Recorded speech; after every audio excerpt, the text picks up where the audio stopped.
Alors maintenant que tu connais une méthode pour montrer qu'on a fait à des suites convergentes, il y en a d'autres méthodes. À part calculer la limite, il y a d'autres méthodes. Par exemple, si tu peux montrer que ta suite est croissante et majorée, alors ta suite va converger. Si tu veux montrer qu'elle est décroissante et minorée, également, elle sera convergente.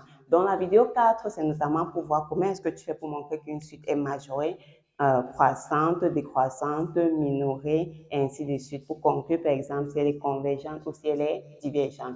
Donc, commençons déjà par le cours. Donc, ici, quand dit-on d'une suite qu'elle est croissante? La première des choses, déjà, c'est suppose que notre suite soit un UDN. Donc, notre suite, c'est soit un UDN, c'est notre suite. Alors, je vais dire tout simplement quoi? Première des choses, ma suite, on va dire que UDN est croissante. Je vais mettre comme ça. Donc, la flèche pour le rouge, c'est pour dire croissante. Donc, une suite serait dite croissante si et seulement si. Donc, ça sera dit croissante si et seulement si quoi? U de n plus 1 est supérieur à U de n. Prenons un exemple. Suppose par exemple que tu as le thème d'une suite. Par exemple, on a U de 1 qui est 4, on a U de 2 qui est 8, on a U de 3 qui est 12, on a U de 5, U de 4 qui est par exemple 15, et ainsi de suite. Donc, remarque quoi? Que le thème U de 1, c'est comment? C'est inférieur à U de 2, U de 3 inférieur à U de 2, U de 3, pardon, U de 2 est inférieur à U de 3, ainsi de suite. Donc, croissante, ça veut dire que je prends des valeurs de plus en plus grandes. Si on veut tracer la courbe, je suis croissante, comme on parle souvent lorsqu'on a affaire à des fonctions. Je prends des valeurs de plus en plus grandes quand n également prend des valeurs de plus en plus grandes. OK, ça c'est la première des choses. Maintenant, pour qu'une suite soit donc décroissante, comme tu le connais également avec les fonctions, pour que ma suite soit décroissante, elle serait décroissante si et seulement si maintenant le U de n plus 1 est inférieur à U de n. C'est-à-dire quoi? Suppose une suite V de 1 c'est 5 par exemple, V de 2 c'est 4, V de 3 c'est moins 2, V de 1, V de 4, c'est par exemple moins 7. Donc, qu'est-ce que je remarque? Quand n prend des valeurs de plus en plus grandes, nos suites, en fait, prennent des valeurs de plus en plus petites, leur expression. Donc, la suite fait comment? Elle est en train de décroître. Donc, ici, chaque fois que vous pourrez montrer que, par exemple, votre V de 2 est plus petit que votre V de 1. Donc, de façon générale, V de n plus 1 est inférieur à V de n. Dans ce cas de figure, je vais dire que j'ai affaire à une suite décroissante.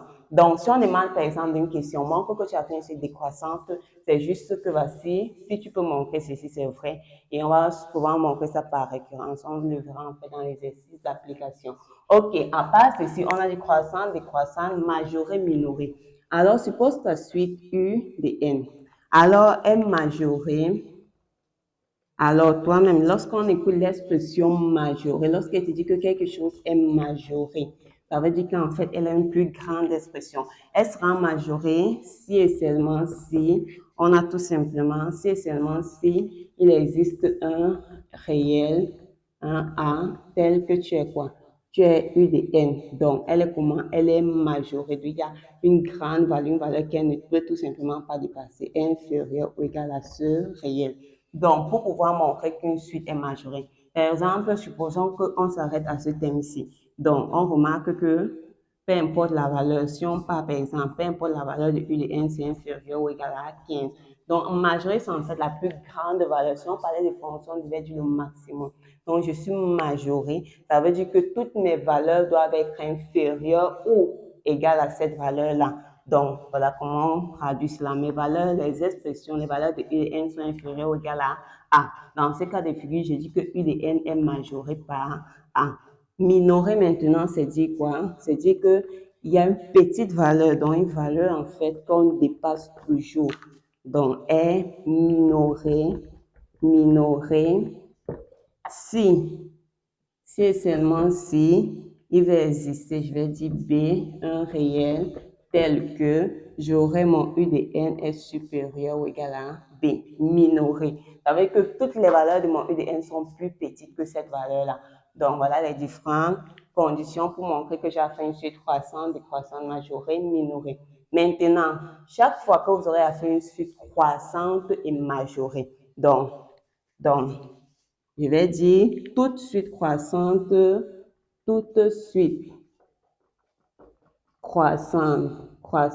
et majorée convergent. Donc, sont convergent. Toute suite croissante et majorée convergent. Pourquoi?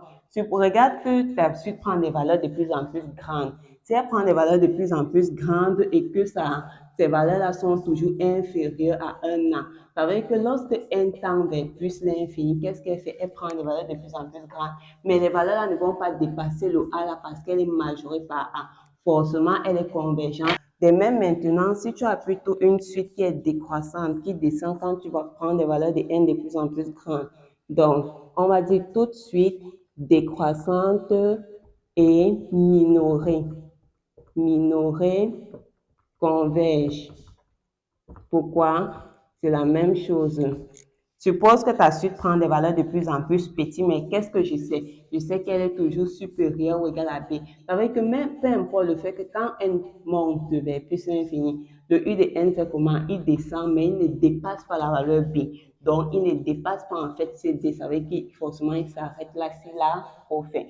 Donc, elle serait convergente. Donc, ça, c'est ce qui a retenu dans ce sens. Maintenant, une autre remarque, une petite note à bénir, c'est tout simplement que si tu as fait une suite qui est maintenant une suite croissante et non majorée, alors ça veut dire quoi? Ça veut dire qu'elle prend, quand n augmente, elle prend des valeurs de plus en plus grandes, mais il n'y a pas en fait une valeur qui la bloque ou une valeur qui la stoppe. Donc, elle va toujours prendre des valeurs de plus en plus grandes. Dans ce cas de figure, tu es d'accord, on peut bien conclure que la limite de cette suite sera tout simplement plus l'infini quand n tend vers plus l'infini. Pourquoi? Parce qu'elle n'est pas majorée, donc il n'y a pas en fait une plus grande valeur qu'elle ne peut pas traverser.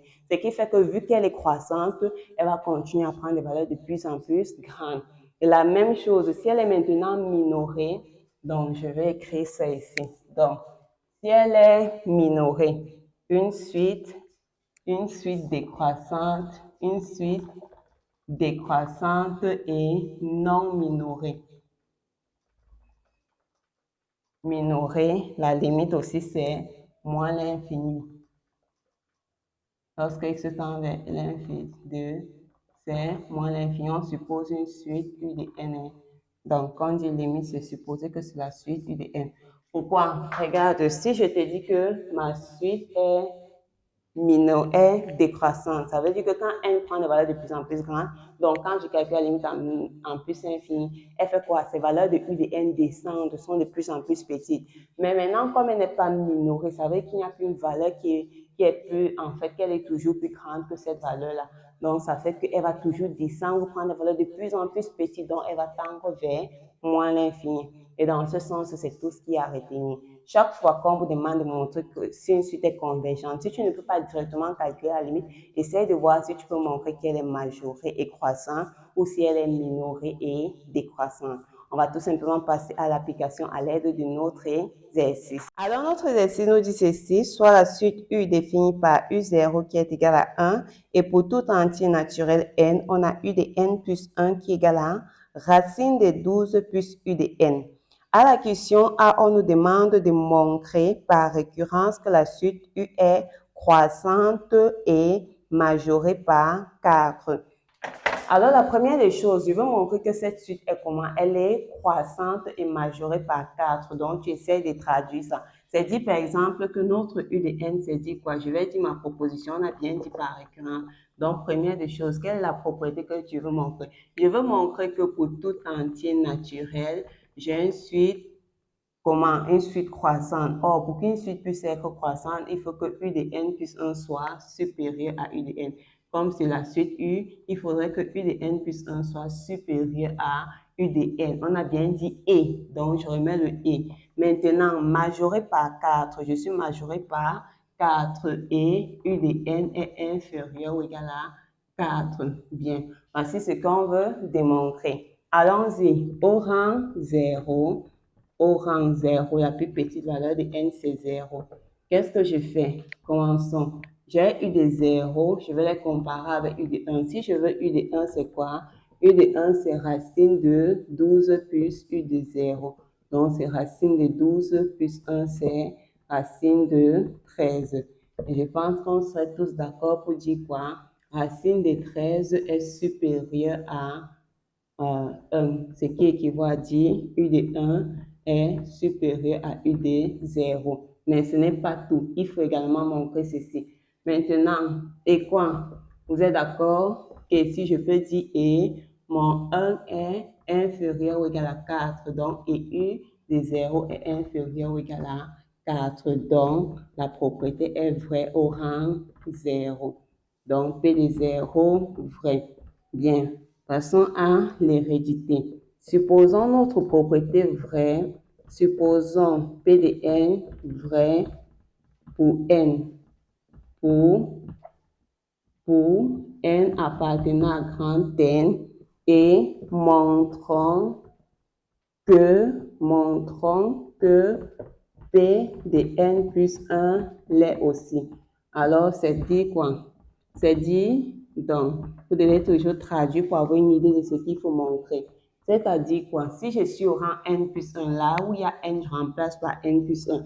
Donc, c'est U de n plus 1 plus 1. Ça fait U de n plus 2 doit être supérieur à U de n plus 1 et U de n plus 1 doit être inférieur ou égal à 4. Très bien. Maintenant, pour ceci, on va toujours partir par hypothèse de récurrence. On va donc dire, par hypothèse de récurrence, qu'est-ce que je sais? Je sais que U de n plus 1 est supérieur à U de n et que U de n est inférieur ou égal à 4. Si je veux créer ces messieurs, je remarque, on va utiliser quoi? On va utiliser ceci. On va tout simplement utiliser l'expression-ci. C'est-à-dire que notre U de 2, ça serait quoi? U de n plus 2, pardon, ça serait racine de 12 plus le U de n plus 1. Donc, comme je veux créer U de n plus 1 et U de n plus 2 à ce niveau, je remarque que ce qu'il faut déjà faire, c'est quoi? Il faut ajouter le 12. Donc, de même ici, je vais ajouter le 12. Donc, si je fais 12, ça va me faire 12 plus U de n plus 1 supérieur à 12 plus le U de n. J'ajoute 12 des deux côtés. Ça ne dérange pas. Ici également, je fais la même chose. J'ajoute 12, 12. 12 plus U de n inférieur ou égal à 4 plus 12. Bien, on va continuer ici. Alors, c'est dit quoi? C'est dit tout simplement que ceci. Ensuite, on met la racine. J'ai donc quoi? Racine de 12 plus U de n plus 1 est supérieur à racine de 12 plus U de n. Et ici, j'ai racine de 12 plus U de n inférieur ou égal à 4 plus 12, c'est 16, racine de 16. Or, ceci, c'est qui? Ceci, c'est U de n plus 2 est supérieur à U de n plus 1 et j'ai U de n plus 1 qui est inférieur. Racine de 16, c'est 4. Donc, notre P de n plus 1 est vrai. On peut donc conclure en conclusion. Je peux tout simplement dire quoi? Je peux donc dire que chaque fois, je peux donc dire que U est croissante et majorée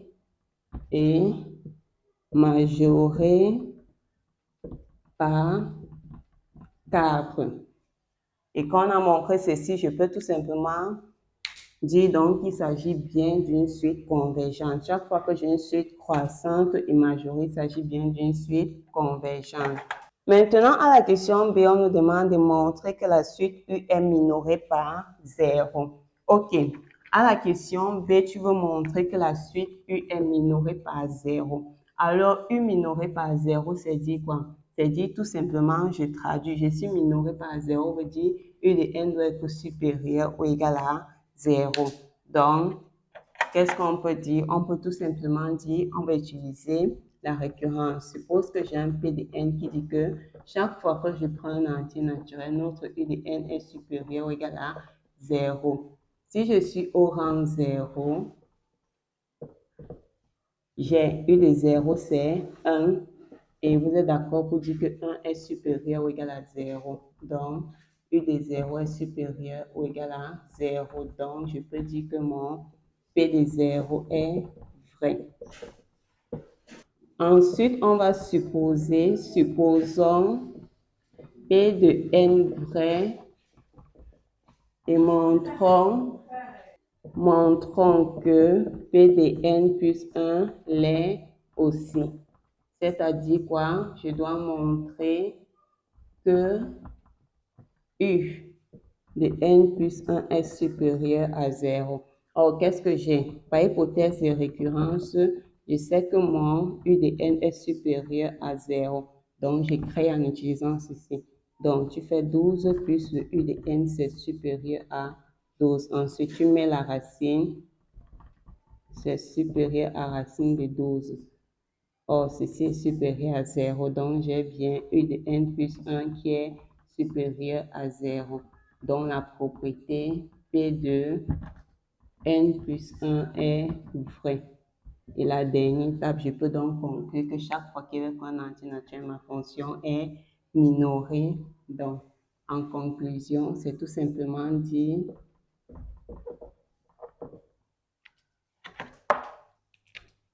U est minoré par 0.